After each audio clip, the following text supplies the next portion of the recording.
আসসালামু আলাইকুম। আশা করি সবাই ভালো আছেন। আজকে একটি নতুন ভিডিও নিয়ে চলে আসলাম আপনাদের সাথে। আজকে আমরা গিয়েছিলাম কেরানীগঞ্জের ভিতরে সুন্দর একটি ক্যাফে অ্যান্ড রেস্টুরেন্টে। তো ওখানে সপ্তপুরী নাম। তো খুবই চমৎকার সুন্দর। তো আজকে যেহেতু একটু ঘোরাঘুরি করলাম, ভাবলাম আপনাদের সাথে শেয়ার করি। কেরানীগঞ্জের ভিতরে এত সুন্দর একটা রেস্টুরেন্ট আসলে কল্পনাই করা যায় না, এত সুন্দর হবে। স্বপ্নপুরী। তো আপনারা যারা কেরানীগঞ্জের ভিতরে থাকেন তারা অবশ্যই চলে আসবেন স্বপ্নপুরীতে, ঢাকা কেরানীগঞ্জ। তো আমরা চলে আসলাম, আমার আম্মু এসেছিল বেড়াতে, আমার ভাইয়ের মেয়ে বা আমার ছেলে সবাই একসাথে আমরা ঘুরে এলাম। তো ঢোকার সামনে কিন্তু পথে অনেক সুন্দর ডেকোরেশন করা ছিল। আসলে আপনারা দেখতেই পাচ্ছেন অনেক সুন্দর। তো যারা কেরানীগঞ্জের ভিতরে থাকেন তারা অবশ্যই এখানে একবার হলেও আসবেন, পরিবার সহকারে সবাই ঘুরে যাবেন। অনেক সুন্দর পরিবেশ ছিল। আর আজকে একটু ফাঁকাও ছিল, যেহেতু আগামীকাল পহেলা বৈশাখ।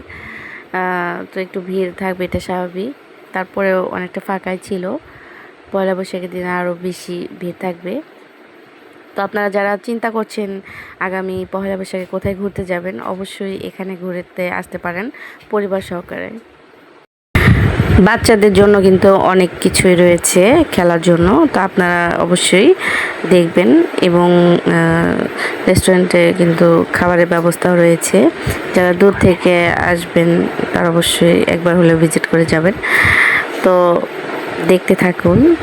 আর আমার কিন্তু একটি ইউটিউব চ্যানেল রয়েছে সুবর্ণাস ওয়ার্ল্ড নামে, আপনারা কিন্তু আমার চ্যানেলটিতে ঘুরে আসতে পারেন। তো আমরা এখানে ট্রেনে উঠছিলাম, তো আমার ছেলে, আমার ভাইয়ের মেয়ে, তো অনেক আনন্দ করেছি, খুবই ভালো লাগছিল। নিরিবিলি পরিবেশে ঘোরাঘুরি করতে ভালোই লাগে।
এবং আমরা কিন্তু এই নৌকাতে চড়েছিলাম এবং খুব ভয় লাগছিল, আর খুবই ভালো লাগছিল, আবার অনেক ভয়ও লাগছিল।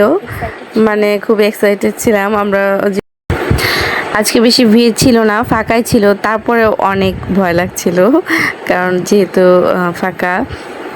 আর ভরা থাকলে আর কি সবাই থাকে তখন অতটা ভয় লাগে না। আর আমি আর আমার ভাইয়ের মেয়ে উঠেছিলাম, সেজন্য আর একটু ভয় লাগছিল, ও চিৎকার করতেছিল। তারপরেও খুবই ভালো লাগছিল, বেশ মজা পেয়েছি। আপনারাও একবার হলে আসবেন।